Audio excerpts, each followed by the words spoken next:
ఆషాఢ మాసంలో గోరింట అందాల మహారాణి అయ్యేనంట. ఆషాఢ మాసంలో గోరింట అందాల మహారాణి అయ్యేనంట.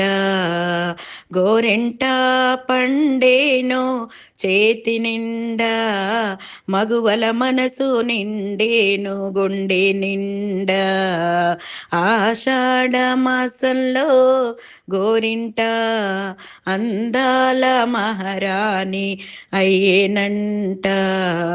కాళ్ళకు నిండుగా పారాణితో కన్నే పిల్లలు భక్తితో చిందు చేసేరు చెట్టుకు పూజలు. పిల్లలు పెద్దలు అందరూ కూడి భక్తితో చేసేరు చెట్టుకు పూజలు.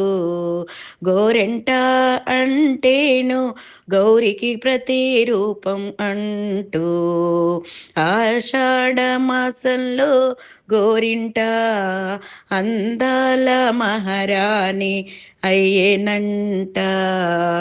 అతివల చేతుల నిండుగా పండేను గోరింట, సౌభాగ్యానికి ప్రతిరూపం గోరింట, ఆరోగ్యానికి అమృత వర్షిణి గోరింట.